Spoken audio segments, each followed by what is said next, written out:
What's up, everyone? It's Chachi Power here with Rocket Punch Army to do a review of the Transformers masterpiece MP-10 Cybertron Commander Convoy. And as you will see, this box does not look familiar. Alright?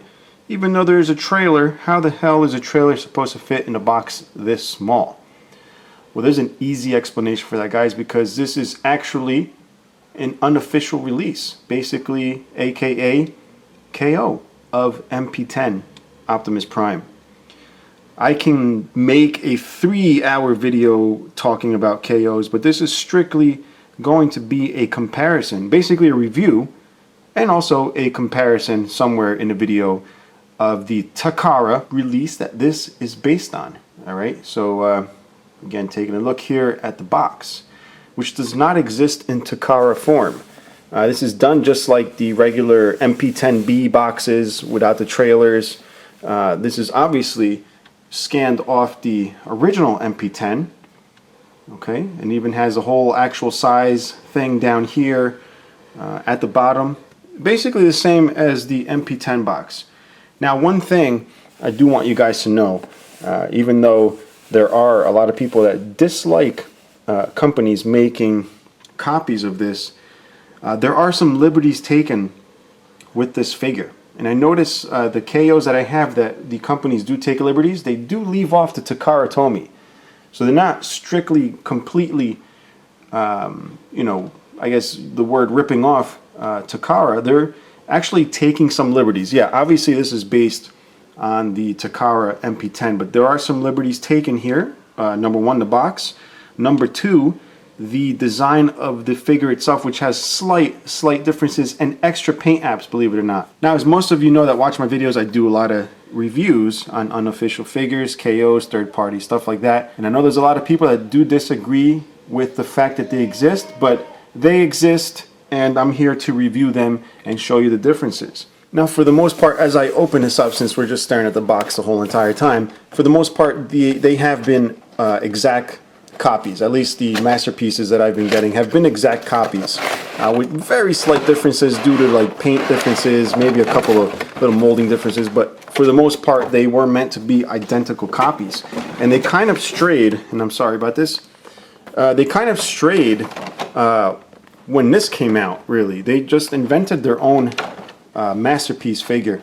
You'll notice this also does not say Takara Tomy. This is the MP-12J Jin Lambor, or Gold Lambor. So they've been, like I said, taking liberties. And they have done the same with this figure, which is here in the tray. And I'm going to go ahead and open it for you guys so you can take a look. Alright guys, so let's take a look at the stuff he comes with before we move on. He does come with the foldable gun. Alright, and according to some other reviews, this is slightly bigger. I don't have the Takara one with me to compare, but supposedly it's slightly bigger, but pretty much the same exact thing. Here's the Energon axe. It does seem to be made out of the same material as the original MP-10s. And we move here, we'll check out the spec card.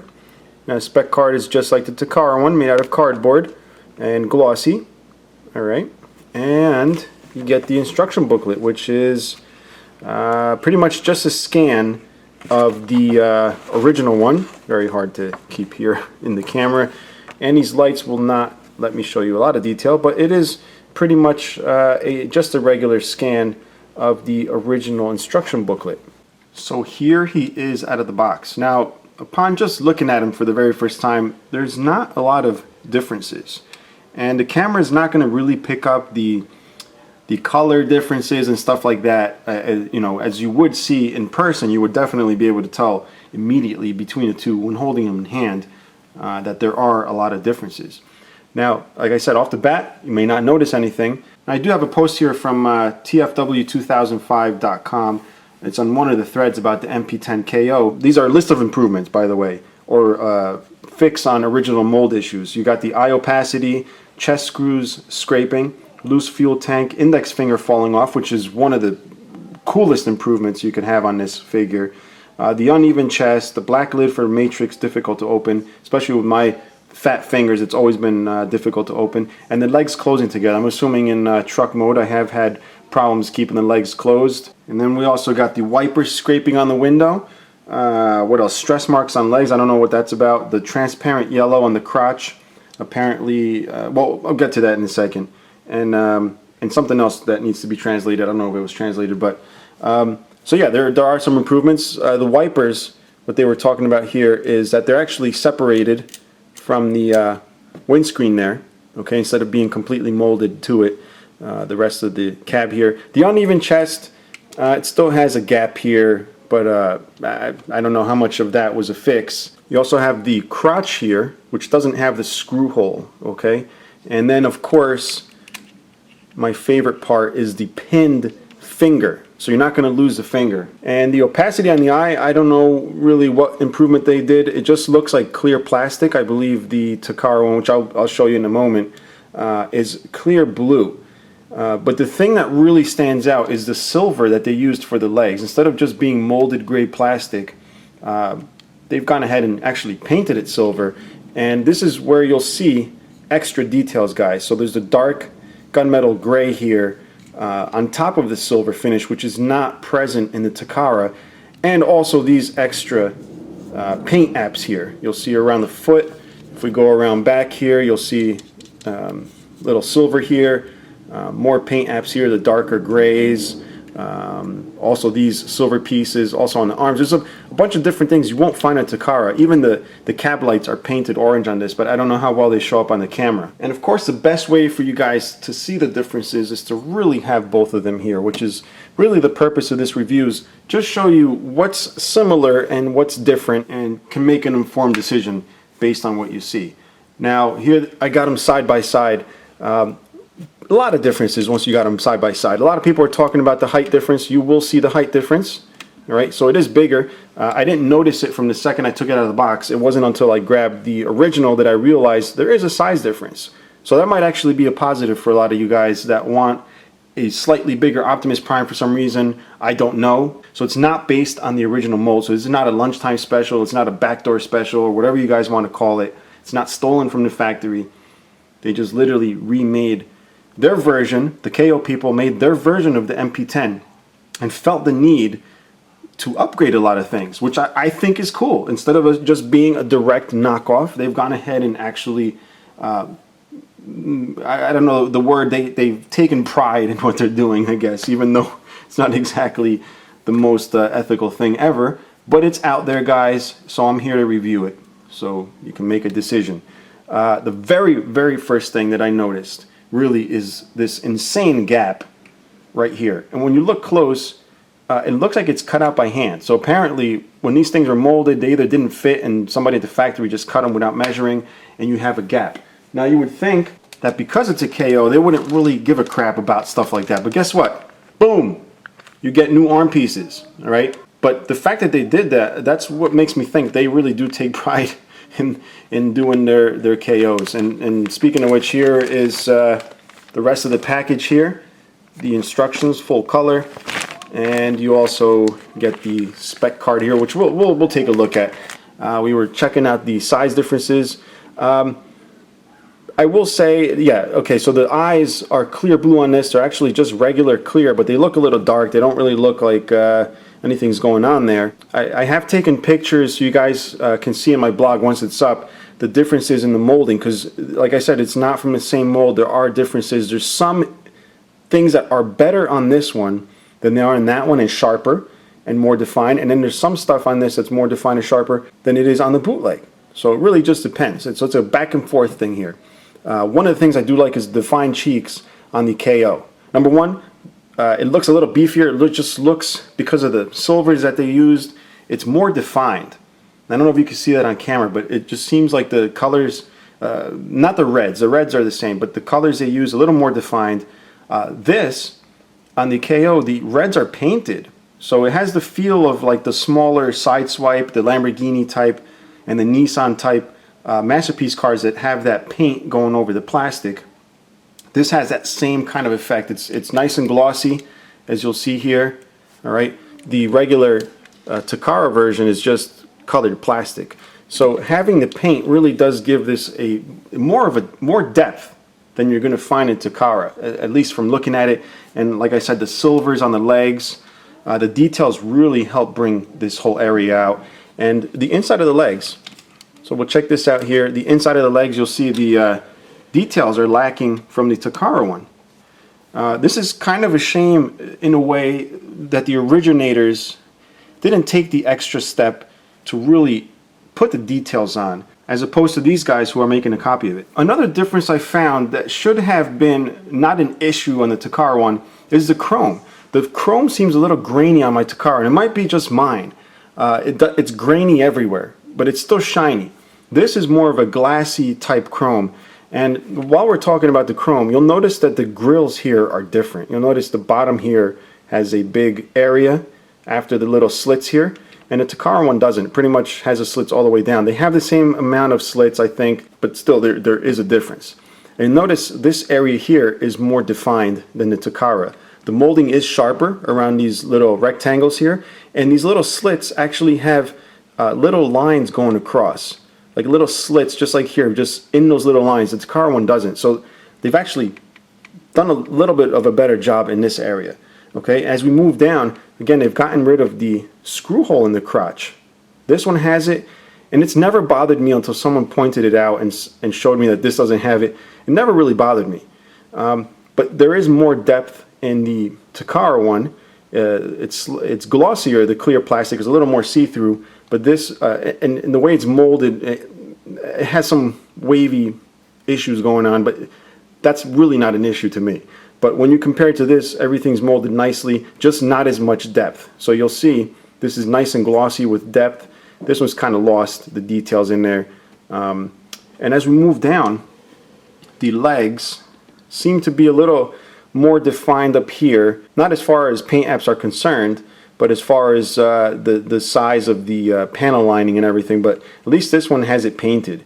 And the sharpness is a little more defined, I guess, on the leg here than it is here. It's a little lost, but what's lost in depth is made up for in the paint, which causes it to shade up a little bit, which seems to give it more depth, even though it's not molded as deeply as this one. Now we're going to take a look at the side of the arms here. You'll see there's two holes on this and not on that. It just turns out that this part, or I guess they attach this backwards, because if we turn it around, there's no holes there, but if we turn this one around, there are holes there. So it was just a part of the assembly, but it doesn't matter because I'm going to end up taking off these forearms to replace the gapped ones with the new one, right? And again, the chrome here, you'll see the chrome glistens a lot more than this one. This one seems to have like, it looks like before they chromed it, someone took a X-Acto knife and was scraping away something. There's a lot of lines, definitely done by hand. I don't know if it's part of the mold or part of the person finishing up before, or doing the finish on it before they chromed it, but the chrome is definitely a lot smoother on the KO here. And you'll see the details. These little details really do make a big difference, which are missing on the Takara. All right.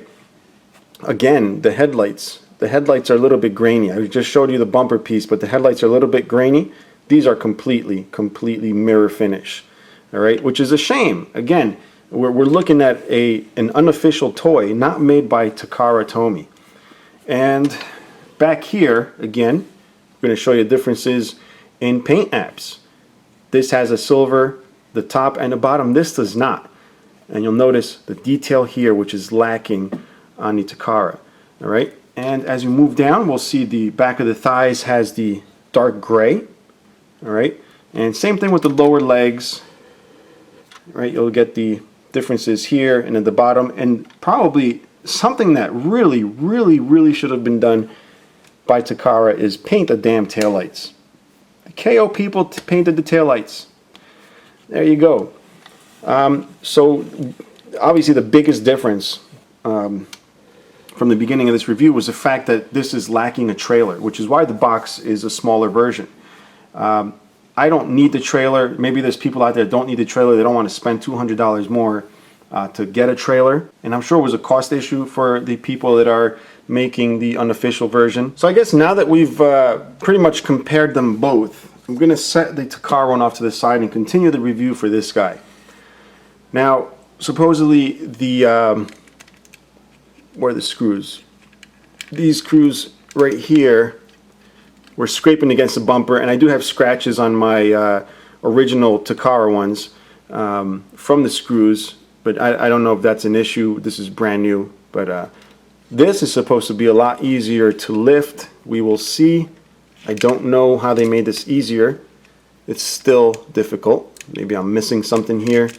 Alright guys, I got it open. The easiest way was really just to put the pick here, or whatever you're going to use to pop it open. And again, that's an issue I've long had with the original Takara or Hasbro's. So it's not necessarily an issue with the KO.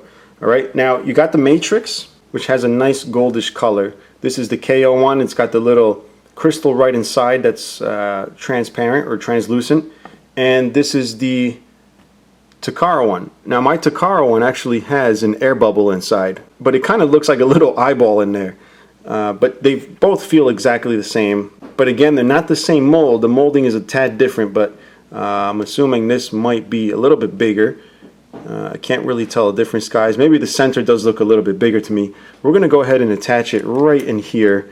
It actually fits really nice, and that's what it looks like, guys, with the Matrix in there. I guess for now what we're going to do is continue on and do the transformation. So let's see how the transformation on this guy is.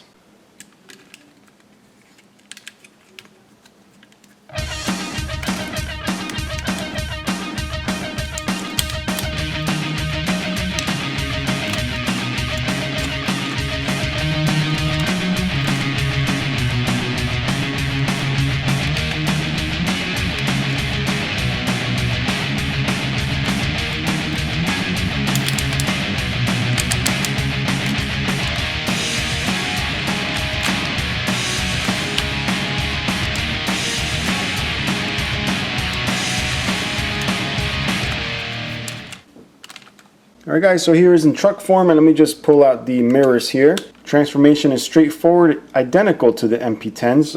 Unfortunately, the Takara one I don't have here transformed to compare, but I think it's pretty much the same. I really can't speak of the panel gaps. I didn't have much issues transforming. If anything, slightly less issues keeping these two halves together. As a matter of fact, the Takara one, at least the Year of the Horse one that I have, will not stay together. This one is staying together, and this is just a little alignment issue right here, but yeah, other than that, transformation was straightforward. I don't know what else to say, guys. It is good for what it is.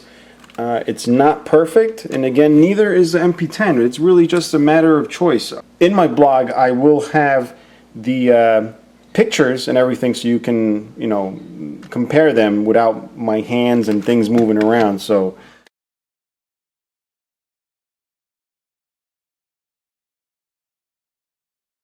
we're going to take a look at the articulation, because even though it's identical, there's some things I did want to point out. I have a Optimus, and I don't know if it's with all of them. A couple of the actual Hasbro ones I have the same issue, and it's with the arms popping out way too easily. And this will not pop out easily.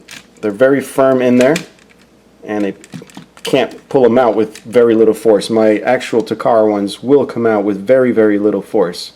Alright, articulation, the head is nice and tight, not loose at all. It will stay where you want it. It won't wobble around. The waist also, very nice. The legs, you can hear the amount of friction that those legs have. And you can hear crazy ratchets right there in the hip, also in the knees. And then you have the regular foot here, which is die cast, by the way, guys. The makers of this did actually keep faithful to the original by including the same die cast parts, okay? In my example, even after me disassembling the arms, and I didn't even over tighten them, still has enough friction to hold its weapons. So we'll go ahead and put the Energon axe right here. So you'll see he does go ahead and hold the Energon axe very well. And we have his blaster here, which will open.